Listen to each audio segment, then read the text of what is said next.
I think there is a strong possibility that Bitcoin could change the world.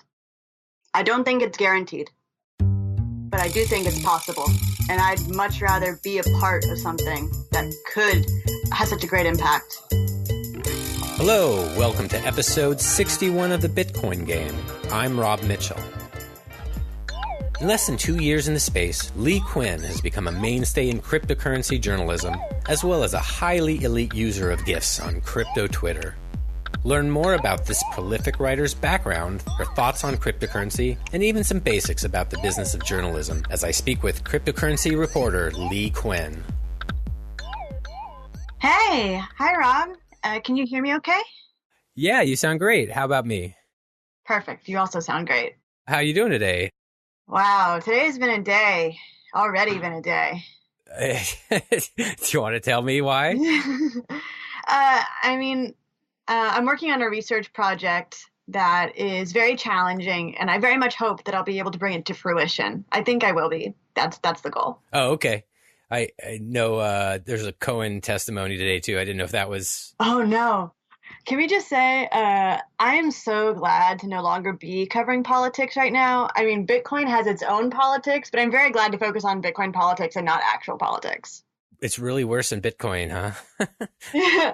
I mean, it's not worse, but I feel like you can have a better impact on Bitcoin. Okay, that makes sense. By the way, I just posted on Twitter, asking people in general what they wanted to know from me, and I got a few questions as well that I thought were pretty cool. So save those up, I guess, and maybe at the end we can go through them. So a lot of times my guests are technical, and I ask them about their childhood, their first computer, and is there anything you think's unique or relevant about your youth that you feel like talking about? Yeah, well, I got my first journalism internship when I was 16 years old, still a high school student. It was a summer internship through the Orange County Register. So I've been doing this for a while. Obviously, I also went to college, and, it's not as if I've only been working at newspapers my entire life, but definitely this is something I've been doing since I was very young, and it's something that I wanted to do since I was very young.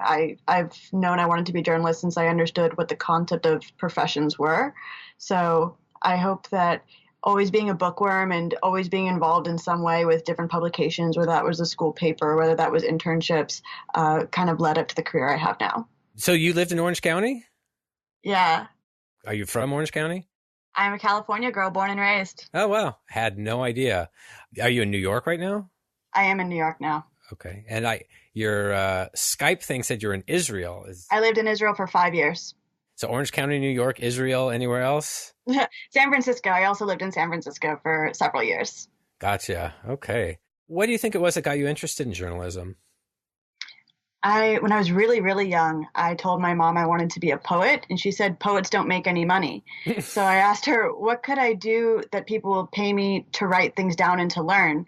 And she said, you could be a journalist or you could go into academia. So journalist felt like something that I could start right away. As a young teenager, you can't really go teach a class right away, but you can start, interning and working for school paper. So that's what I did. Did you start having any specific topics you really like to focus on? I studied Middle Eastern politics and history in school, and obviously I went and I worked a little bit in Israel. While I was there, I focused a lot actually on women poets in the Middle East and in general in the developing world. For example, Afghan women poets, Syrian women poets, Israeli women poets. And from there, I started covering that right around the time when the Syrian civil war was happening, or it's still happening, but broke out rather. And so from there, I ventured into politics a little bit and broadened my scope. So I became a political reporter. I don't know if there was any ever intention of being a political reporter or being a culture reporter.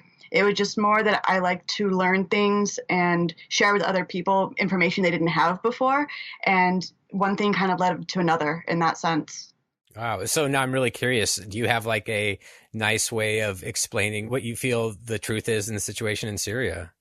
It's been a while since I did any Syrian reporting with people on the ground. But in general, I would say that the situation is there's a violent dictator who is part of a small minority and is repressing his people who wanted to have greater freedoms and more diversity in their representation. How do you feel about both the U.S. and Russia's involvement in Syria? I think that they are playing an international game that is paid for in the blood of Syrians. It's a power struggle that really doesn't have anything to do with their interest in Syria and has everything to do with them wanting to poke at each other. It sounds like you definitely do investigating and on the ground in Syria. I was not on the ground in Syria. I want to be clear about that. I was living and working in Israel and reporting on Syria. Also from California, from everywhere I am in the world, I would be Skyping with people in Syria and talking with them on the phone and corresponding in emails. I was offered an opportunity once to go report on the ground in Syria, and I was very unhappy with the safety situation that they presented to me and thought it would result in my death, so I did not go. That seems logical. Yeah. Yeah, when you're working in the Middle East, and I've also, traveled, for example, a little bit in Egypt and Jordan, it's really important that you go either with a fixer, with a translator, or with a set itinerary, knowing where it is you're going to be, what it is you plan to do. And I think if anyone offers a reporter as a freelancer, especially as a young woman, I was like 22 at the time, to go by themselves into a war zone without any kind of support system or itinerary, that's just gambling with that person's life. Like I didn't take that opportunity, but I did continue to report on the situation from wherever I was, thanks to the help of many translators and fixers who would connect me with people on the ground. And who are you reporting for back then? The first Syrian piece I did was for Salon. Then I did one for Al Jazeera English. The Syrian piece was mostly focused on poetry, and I did multiple stories related to that. It wasn't the main focus of my reporting. I'd say I did much more reporting on the Palestinian-Israeli conflict than I did on the Syrian conflict. I'm trying to decide if I should ask you your views on that or not. The shortest summary of that situation that I can offer is that many years ago, there was a war in which the state of Israel was established as a Jewish nation, and Palestinians were left stateless. Since then, Palestinians have been trying to establish their own state and are generally living under the rule or control of other groups, whether that be the Israeli government is one of them for sure. And the Israeli government does not prioritize the human rights of those groups. A lot of people will argue they don't have direct control over the people in Gaza, and that is true. Hamas is the ruling party in Gaza. However, there's a blockade on Gaza, which Israel controls, doesn't let people in or out. The borders, which are controlled by Egypt, for example, that's another group, for example, that doesn't really care whether Palestinians have freedom of movement. So there's still a stateless people that are struggling to try and establish themselves as a state. I think a lot of the confusion comes to when people argue about right of return, which would be the ethical right of Palestinian people to return to the land they occupied before the state of Israel was established. And that's complicated because it's dealing with a reality that no longer exists. Israel has been a country now for over 70 years. We have multiple generations of people that have been living on that land and doing things with it, that if someone were to come home, their home might not even exist anymore today. So yes, these people have been refugees and definitely do have a right to a nation state that cares about them, which at the moment they don't have. But trying to argue that about the abolishment of the state of Israel is really not a reasonable argument, because the Israelis just won't let you take apart their country that they spent all this time building. So you have this conflict of people who are wanting to reestablish the past and the people who don't want to acknowledge the past, that being the Israelis who don't want to acknowledge the connection to this land and this territory that Palestinians have. So you have people who are not even talking the same language. One is talking only about the future and one is talking only about the past. And I see that as the real root of the conflict. Do you see any way out of the conflict, any way out for the Palestinian people, realistically? Realistically, no. Theoretically, if there was enough political pressure put on the Israeli government and leaders to compromise with Palestinian people, they might stop controlling the war and dominating it the way that they currently do. But at the moment, they have the support of the United States and are the dominant military force in the region, and the Palestinians have much less resources and international support. So there's no real reason why Israelis would compromise at this point.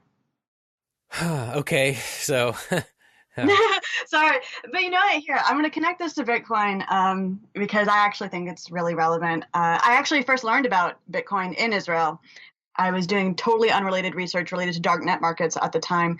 And for me, this issue of a nation state, right, is the fundamental problem happening between the Israelis and the Palestinians. Both of them want to have a sovereign nation state, but only one of them does, and it doesn't include the other person. So Palestinians, for example, don't have their own currency. They usually use the Israeli shekel. So that means all the monetary policy involved with that is controlled by their enemy, literally. Or they use Jordanian dinars or US dollars, those kinds of things. So they don't have any currency over which they can influence monetary policy and distribution and liquidity beyond institutions that also rely on outside sources, right? So if all your banks are using currencies that, again, are issued by other central banks and other entities, their ability to transfer those funds and deal with those funds is very limited by their international partners. So I think having an international currency that is stateless, that is not controlled by a specific government with political motives, could be a huge boon for cooperation between the Palestinian and Israeli people in terms of reducing one source of conflict, which is the economic occupation of Palestine. Okay, so what was it exactly that you started seeing about Bitcoin? So I saw this idea of money that was not controlled by a single nation state, and that was really fascinating to me. And then not only is it not controlled by a single nation state, but its movement is not controlled by corporate entities with their own motives that are usually related to increasing profit. So that just means that people can have the freedom to transact without having to get permission and without needing to be subject to rules imposed on them by political bodies that may not represent them. So in that sense, the idea of a stateless money, at the time I was living in Israel, and that was very much a part of my context, I mean, it just felt like a very obvious solution to some of the fundamental problems. I don't think that Bitcoin will solve the Palestinian-Israeli conflict. The conflict is between people, and people will need to solve that. But when we think about systems and access to systems, before Bitcoin, there was not really a way to access non-political systems in a monetary sense, at least not for people in some areas of the world that don't have that kind of representation. And Bitcoin offers that. So, for example, you could be fundraising for your startup without needing to get your bank transfer, approved through a bank that is reliant on an external source. You could donate to a charity without having your donations questioned. In Israel, there's a lot of controversy about donating to charities that are against the occupation. And if someone were to donate, say, a large amount to a charity like that and then go into politics, it definitely, if it came to light, could create controversy for them. And being able to securely and privately choose to spend your money the way you want to spend your money, I think is a great resource and something that when I first heard about it, off the bat, felt right to me. And do you remember where that was you first heard about it?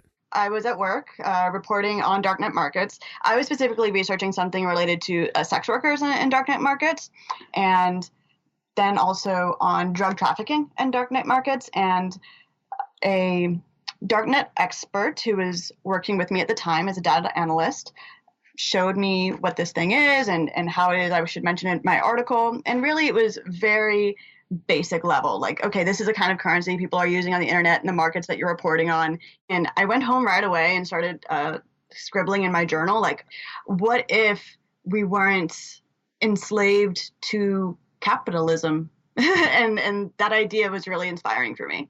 So do you remember about when this was? 2015-ish. Okay. Maybe 16. With what you just said about capitalism, I'm trying to wrap my head around that because I feel like you can have capitalism with non-governmental currency. What am I confusing here? Yeah, so here's something that I've actually been reading a lot about, and I have a lot of confused feelings on. So when I'm talking about capitalism in that sense, I mean capitalism as it exists today, as it arose from a system of private ownership which arose from mostly Western Europe, but also North America as it grew to prominence, that is predominantly controlled by small groups of political parties that prioritize, again, private ownership. Okay, I'm not talking about the idea of free market competition. That's groovy.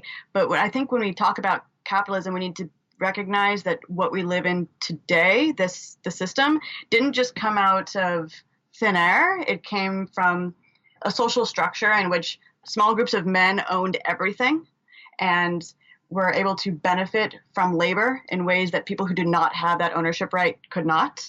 And so when I'm saying the idea of a stateless money making me no longer enslaved to capitalism, I mean that there are still small groups of men who get to decide how I spend my money and what I do with my life and my body. Thinking about, abortion access, for example. Think about my ability to transact with people on different ends of the planet.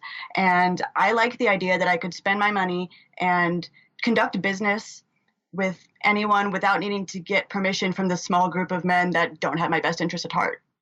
So it's kind of like capitalism as it exists today versus a more pure capitalism, I guess. Yeah, but pure capitalism hasn't existed yet, right? Oh, I'm sure not. That'd be great if it could. But at the moment, what we have is actually just kind of oligarchy and monarchy that's evolved into a corporateocracy as opposed to capitalism. You know what I mean? Sure. No, I definitely hear what you're saying. Wow. Okay. This is, I don't know why I didn't realize how political this would be. It's very interesting. So I feel like this is switching gears harshly, kind of, but how long have you worked for CoinDesk? I've worked for CoinDesk for around a year, almost, not even quite. I joined last April, I think. And so you're like an employee. I'm a full-time staff employee. And so do you get to cover what you want, or are there assignments, or how does that work? So in any newsroom, I've been doing this for a while, the editors will give assignments and the writers will come up with pitches, ideas that they like as well. It's never just one or the other. I would say that at CoinDesk, I'm very, very lucky that I get to control most of my pitches. Many, many, many of my stories are ideas that I brought to the table. There will always also be assignments that my editor told me, hey, you should do this.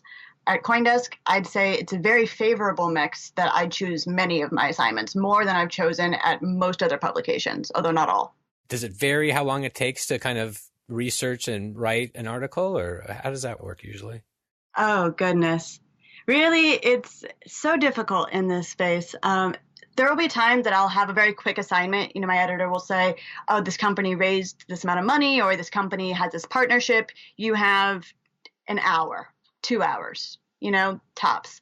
There will also be times, like, for example, a story I'm working on now, I brought to the company. I have been working on it every single day, significantly, for over a month, and it's not done yet. I hope that I'll be soon close to getting done. I feel like I'm 99% of the way there, but there are only deadlines. There are no finished projects. Like for this space, there's so much to research, and there's so many factors at play, whether you're talking about regulation or whether you're talking about just the technical competence of the team and the structure of the software that they're trying to sell. There are so many levels to which you could keep going and going and going that you just have to set your time frame based on your publication deadlines and not based on anything else, really, because you could just keep going forever. Do you think you need to have specific backgrounds and knowledge bases to do this kind of work? Are you technical? I'm not technical at all. I was covering politics and also the sex industry, gender issues before this, and I've had a really steep learning curve. I learn every single day, and I have a lot more that I need to learn. And I get the argument a lot that I don't have the right to write about this subject because I don't understand software as well as other people. And in a world in which most people understand software at the same level as developer, they would be correct. We don't live in that world yet. So there are still small groups of people that actually understand the technology, and they could probably make a lot more money doing things that are not journalism. So I think that there's no minimum barrier of how much you need to know in order to try. You should always try and do your best and keep learning. As long as you keep learning, and for me personally, I think that's the best you can do. I would love it if there are more people with more technical competence that were reporting on the space, but they're not. And because I deal with the hardship of what it is to report on the space, I know why that they can get better salaries and have less hassle dealing with other aspects of the ecosystem. So I don't think there's like a minimum barrier. I think you just have to try and do your best. Are there certain things that you learned, not specific to journalism, that you feel like apply to your Bitcoin or cryptocurrency journalism? Yeah, of course. I hate almost Okay, not everything. I hate most of the things that 2017 Leigh wrote and thought. She was completely ignorant. She didn't understand anything, and if I could wipe it from the internet. Oh my God. But Can you give me an example of like something that makes you cringe? No? oh my Okay. gosh, I don't want anyone to look it up. It was just awful. Everything that 2017 Leigh thought, so excited about blockchain and tokenizing the world. Like, I think that I was very undereducated about the issue and learning as I went and doing the best that I could. And I think that if I don't feel the same way 2 years from now, it means I didn't learn enough. Like, you always need to be learning, and to the point where you look back and say like, oh, I didn't understand that then, but I do now. Well, that seems really rough then to feel like what you've done the past year, I don't know, doesn't make you happy. You don't feel good about it. That's why I'm so lucky and grateful to work at CoinDesk, because these editors have been in the space for much longer than me, and they know more than me. I've gotten offers from many other publications, and the reason that I turned them down is because those editors would be relying on me and my knowledge of the technology, and I want to learn. So that means I need to work with editors who have been in the space, reporting on the space for longer than I have. Pete Rizzo is editor-in-chief. I work with him a lot. Mark Hochstein, who is an editor that has also been here for a very long time and has also been reporting on the space for a very long time. I work with him a lot. And Mark is honestly one of the best editors I've worked with in the entire industry in my entire career. He's amazing. And I also have an editor who's relatively new. His name is Zach. He just joined the team a few months ago, and I work with him as well. So I work mostly with Pete, Zach, and Mark. Well, I'm real familiar with Pete and Mark, and I've always really liked Mark's everything he does. So that's cool. I was joking with a coworker the other day that every single newsroom needs a Mark. He's just very, very professional.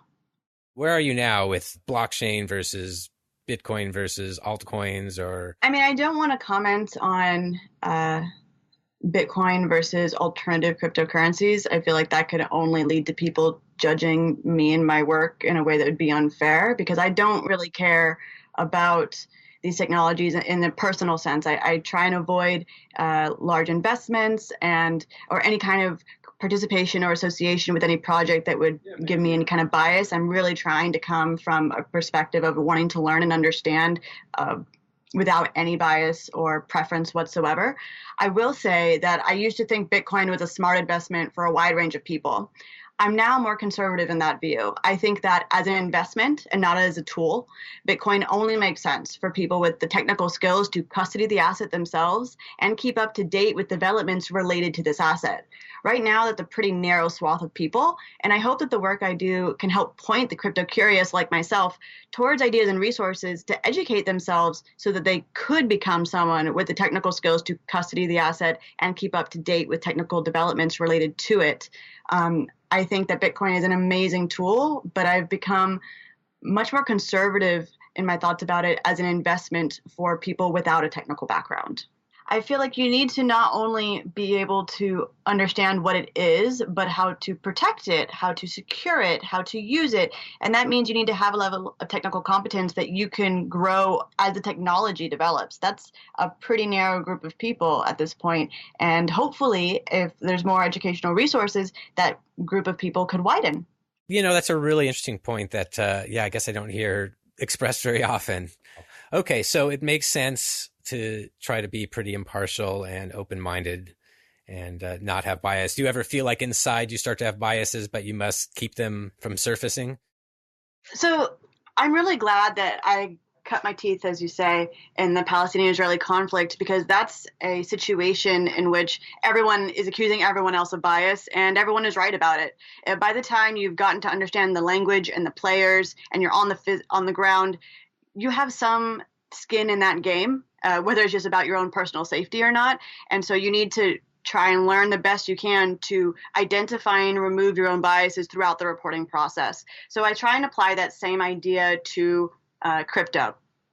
Of course, every human being is going to have biases, but my job is not to tell people what is a good investment or bad investment, or who is a villain and who is a hero. My job is just to find out the facts of a situation and to lay them out so that people can make their own choices. The upcoming Bitcoin 2019 conference is taking place on June 25th and 26th in San Francisco. There's an amazing lineup of speakers, and it's one of the most affordable Bitcoin conferences around. Go to bitcoin2019conference.com and claim a 25% discount with promo code BG25. That's bitcoin2019conference.com, promo code BG25.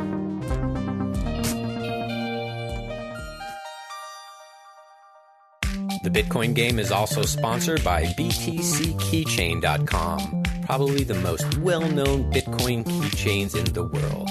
Get your own, just go to btckeychain.com. I think I saw you'd written some opinion pieces too. I generally write opinion pieces related to pop culture or gender issues. Yeah. Do you still write much opinion stuff? I've been really reducing the amount of freelance writing that I do since I joined here so that I can spend my free time studying, because I have a lot to catch up on when it comes to computer science basics and economics basics. But I would love to, if ever I accomplish a level of sophistication that I feel I don't need to spend all my free time studying, then I would love to return to writing more opinion pieces because they're fun. What are some of the ways you study this stuff? I read. What have you been reading? Like articles, books, any examples?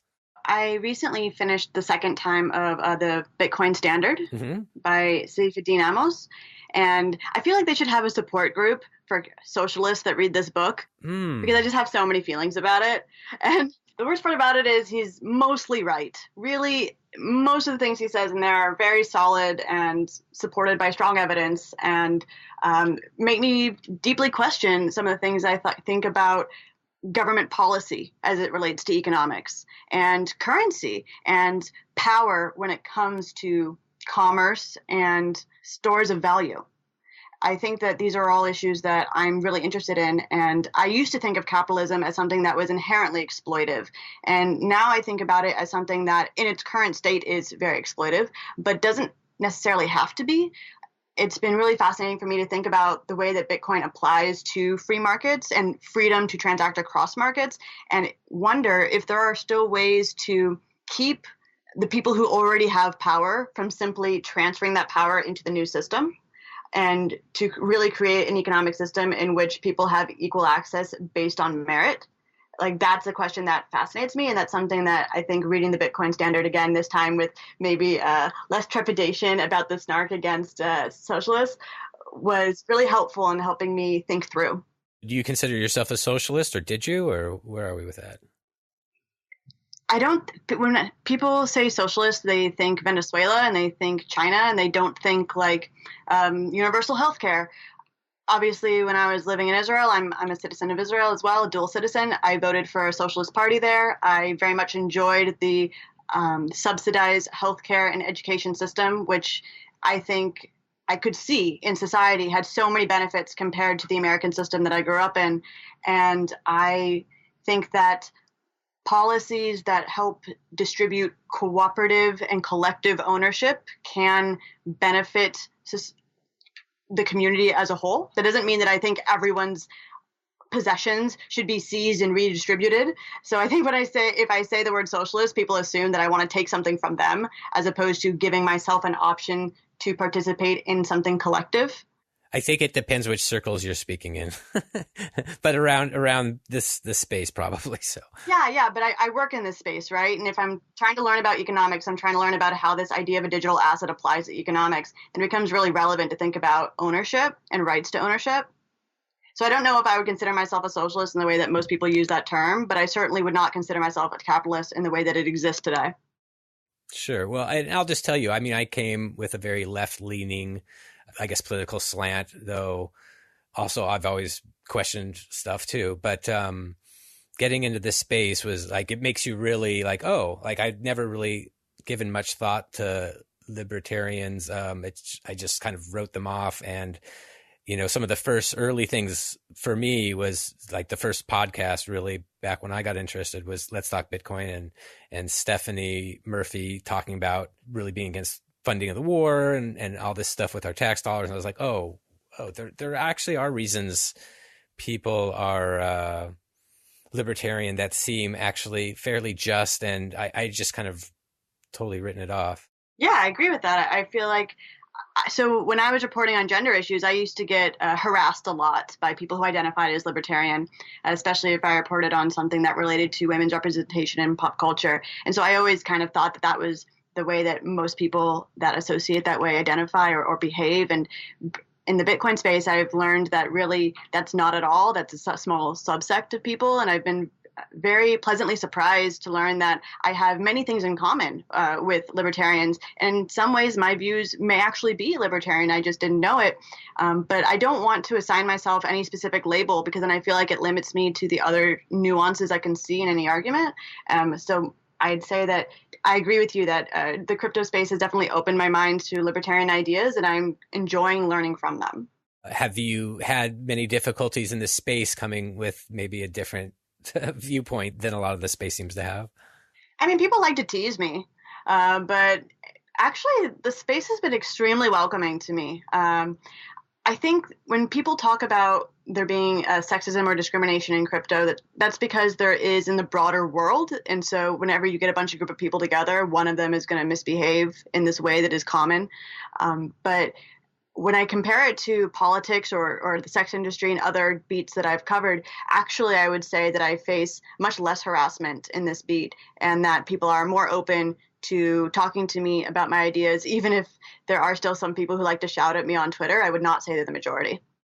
Do any crypto-related articles you've written stand out as like a favorite? I have many, many favorites. I've really enjoyed writing. For example, I did an article recently about Argentina and about the cryptos industry there, and that was really fun to write and research. I also really enjoyed, I did a profile of Elizabeth Stark of Lightning Labs, and I feel like that profile helped to really humanize Lightning as a movement, showing a pinnacle, very strong woman leader, and what it was about her that is making the network grow successfully. And it's just simply like her people skills, her ability to listen and to incorporate many players who want to contribute as opposed to trying to dominate them all. And so showing that through a profile was really fun to write. Wow, that's great. So what's the best part of your job? I'm very, very, very lucky. The best part of my job is that I genuinely do learn every single day. And not only do I get to learn every single day, which is itself amazing, but I can see that what I publish has a direct impact on my readers. You know, I have readers contact me and say, you know, I finally was able to get a personal wallet because after reading some of your reporting, like I understand why it's important for me to hold it myself instead of on an exchange. And then I was able to use my crypto for XYZ purpose that really benefited my life. So, you know, showing them access to tools and resources and just basic principles and concepts. I've had people write me and say, I didn't invest in this scam because you wrote about it and exposed it. Thank you so much. I've had people write me and say, I didn't realize that Bitcoin could be used in this way. And for me, this adds a significant degree of personal freedom to my life. So thank you so much for showing me that. I mean, I not only get to learn, which is so amazing, and to work with some people who are creating something that could genuinely change the world, I also get to communicate that to others who don't have that same access. And so that's my favorite part of the job, is getting to not only personally enrich my own knowledge, but then to share that as best I can with people who, like me, may not have the same access and understanding when it comes to technical resources. How much of your writing comes from just like hands-on kicking the tires and, you know, trying to buy a little Bitcoin and send it here or do this or that? Oh, very little. That's because, I mean, so something that people really misunderstand about the media industry is that we are an industry. It's like a restaurant. I don't get to come into the restaurant every day and think, what do I want to eat? I have to come in every day and think, what is on the menu, which is created by the chef, that customers have ordered and proven they want to order. Even if there's a topic or a kind of article, for example, you just mentioned something that's service journalism, instructional guides. I think that's great, but people don't click on that. So there's no way that my boss is going to tell me to put time into doing it. So we see what brings in traffic, and those usually relate around certain kinds of themes or topics. And then I try and take what my boss wants me to produce articles that will bring in audiences. So I try and choose those and then to find things that I think are the most informative and beneficial to the reader that still fall within the realm of something that the reader wants to buy, right? Or in this case, read. So what's the hardest part about your job? Fact checking in this space is just a nightmare. I mean, I used to think that working with multiple languages and sometimes in precarious situations was a risk or was frustrating. It's nothing compared to trying to fact check any kind of crypto story. I've never encountered, even in politics, the level of obfuscation and dishonesty that I consistently confront when it comes to crypto projects and sources. And so trying to keep an article accurate is very, very difficult. And one thing that, again, distinguishes the space from other beats is that the audience is extremely responsive and reactive. Any little thing. I mean, I will constantly be bombarded with requests for updates and changes, or people love to call them corrections, even if it's not that there was anything wrong. And so trying to keep that open line of communication, which is very important in a space that's hard to fact check, because you need to be able to have everyone in the community giving you tips and resources, while also trying to balance the idea of like being an objective journalist who decides what to prioritize in terms of information. That's a challenge. How far do you have to go fact checking something before you'll publish it? As far as I can go. Like, what's the process? Like, will you not publish something if you just can't feel 100% sure? Yes. In my first year here, I've been here for a year, I've had more stories killed. So that's when a story you decide like you're not going to continue with it, you're not going to publish it in this 1 year than I had in the entire previous years of my career. Yeah, you throw something out. You say, you know what, this I'm no longer confident in, or this I'm not sure how to explain. You throw it out. Wow. Well, I feel like I read a lot of articles that don't go to that standard. I mean, it's a conflict, right? You need to be able to produce content in a timely manner when the audience wants it. The audience wants it always fast, now. But you also want to produce high quality content, which takes time, work. So there's always a balance between needing to fact check something even more thoroughly than a basic level, and needing to publish something in a time when it would actually bring in results. You can have a great story that everyone would have loved to read if you had published it a week ago, but because you took that extra time, maybe it won't get the traffic it deserves, and then your boss won't assign it to you again because they're going to still judge it by the results it brought in. Wow. That sounds tough. And I realize too, I feel like I see a lot of, or a fair amount of articles that are just like, you know, whatever company released a press release and we'll just kind of make that into an article and get that out real quick. Do you see a lot of that? I have to say that there was a publication that I used to read a lot. I'm not going to name it because I just don't think that's productive or helpful. I used to read a lot, and it was one of my favorites in this space. And then I got the same press release that they clearly got, and they just published it point blank, like word for word. I have it in my email. I know exactly what that thing said, and that's exactly what they put up on that page. And that's not called journalism. That's called PR. And PR is a great industry, but it's just a totally different function.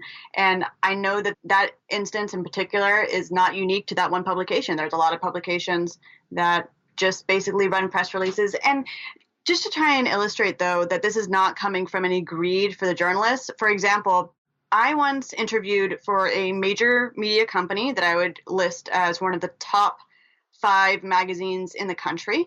And they, during the interview process, were telling me they wanted me to write upwards of 7 articles a day. How can you fact check 7 articles a day?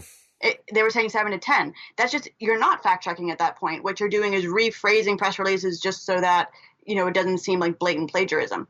And so when you're under this kind of pressure of like a shrinking industry, jobs are constantly being cut, profits are constantly falling as, you know, subscriptions dwindle, and you need to be producing more and more and more. It's not because journalists are greedy or lazy that they aren't doing the kind of research that is required to do. Is that they're in a structure that doesn't allow them the time or access to resources in order to do their job properly. So I'm really lucky. People ask me a lot about why I'm staying at a crypto company during a crypto winter. You know, they're concerned about my long-term prospects. And I tell them I'm actually getting to do journalism right now.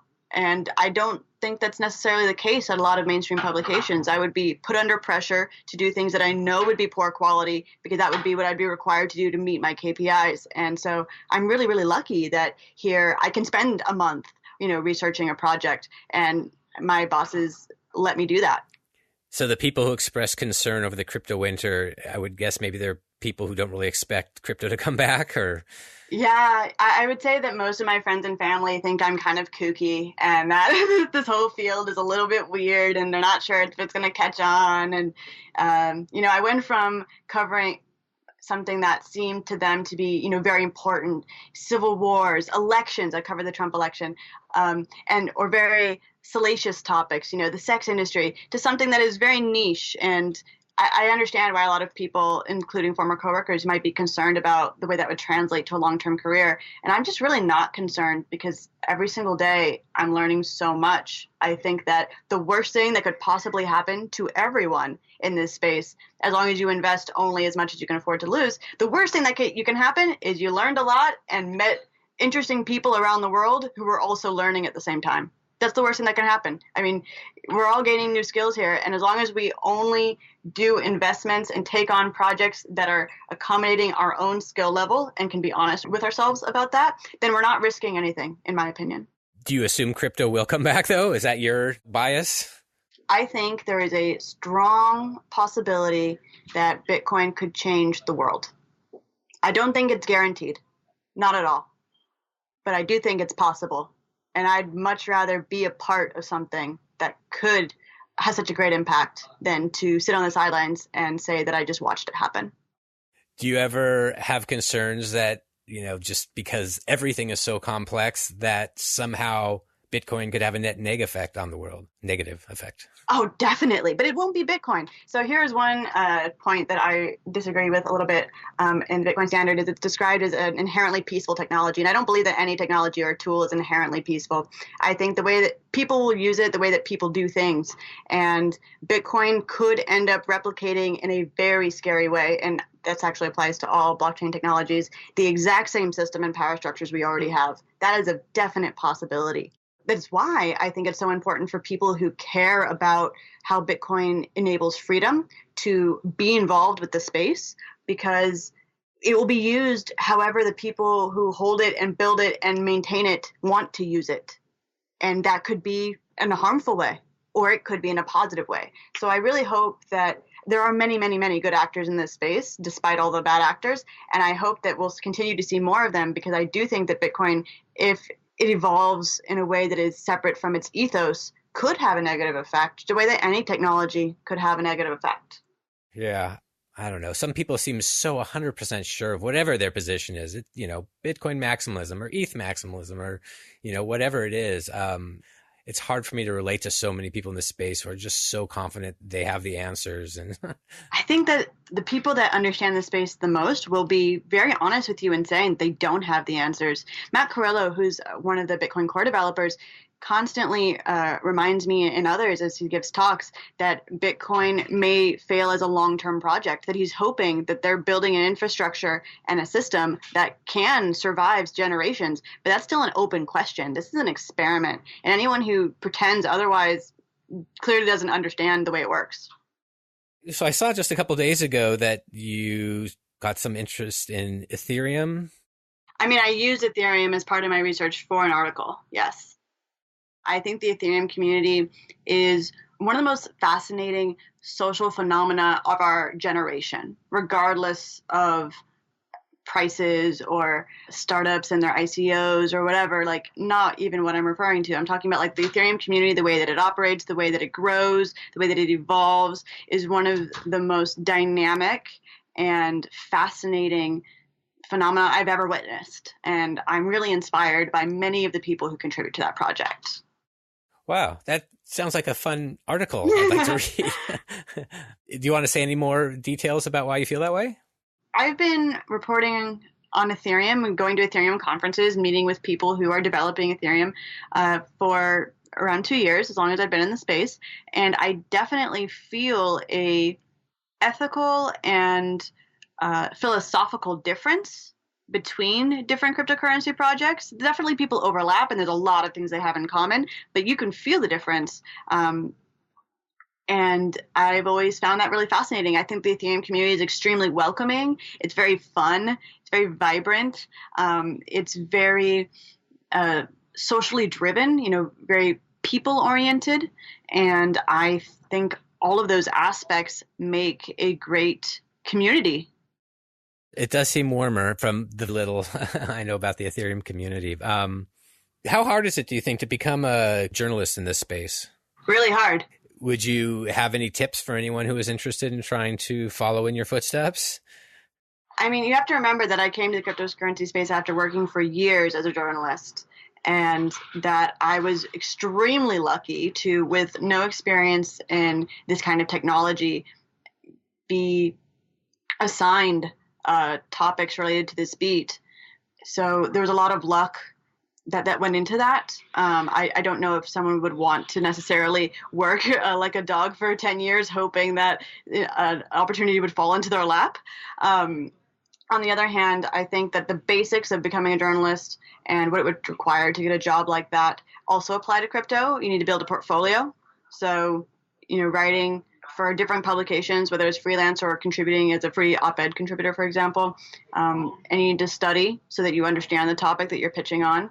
And then you need to know which companies are hiring and try your damnedest. So you need to have a really strong portfolio. You need to have a good list of sources, a good repertoire of sources, and you need to have the opportunity come at the right time for someone with this skill set and a portfolio focused on that topic. Do you want to review the suggested questions you received on Twitter? I think we talked about most of them, actually, like, being a noob in the space. I'm not going to talk about which companies are good or bad. We talked about books, including that I love the Bitcoin Standard. That was a really great book and one I'll continue to return to. I also really like Mastering Bitcoin. That's a great book that I use as a reference to reacquaint myself with topics and systems if ever I feel confused, to come back to the basic, like a dictionary. If you're like, I don't understand the way that someone is saying this works or the way that someone is applying that thing, then you return just to the basics and to understand it thoroughly from what it was in the original. Someone asked, how do I get my wife interested in Bitcoin? And I'm gonna answer this in just saying, show her ways that she can use it. You can buy custom artwork directly from the artist, no matter what country he's in, what bank he uses, and you can pay that artist directly, not having that fees from all these processors. That's a great benefit, to be able to develop a relationship with someone that produces a product specifically for you. You can pay travel expenses with it without needing to convert currency. You could donate it to a charitable cause and watch where they spend it by following on the blockchain. There are so many things that you can do with Bitcoin that can show someone why it might be interesting to them. I don't think that there's any point in trying to convince people who aren't interested in politics or economics or technology to be interested in Bitcoin. You can just show them, this is a thing that you can use. Here's how you could use this thing for your needs. And I think that's the only way that, if there's any chance of someone being interested in Bitcoin, it'd be about how it relates to them. For me personally, as a journalist, I used to work in the Middle East with a lot of translators and fixers. And the idea that I would be able to immediately send them money, no matter which country they're in, what currency they're in, from my phone, that would solve so many issues that I had in my workflow. So for me, that seems like a very tangible value. I also, because I would travel a lot for work, I was constantly needing to having difficulty accessing my bank account in a different country, or transferring funds and being able to carry funds with me or access them from wherever I am. That's a tangible value add for my life. So no one has to try and convince me to be interested in Bitcoin. I had pain points in my work and in my personal financial life, and this could address those pain points. And I think people too often try and sell this big idea, which I personally think is really cool. But if you don't think it's really cool, you can just talk about how it is you would use a thing. And that, I think, is very compelling. Well, great. I really appreciate you taking the time. Are there places online people should go to find your writing and contact you and all that stuff? Yeah, so I'm definitely on Twitter. So that's LA__CUEN.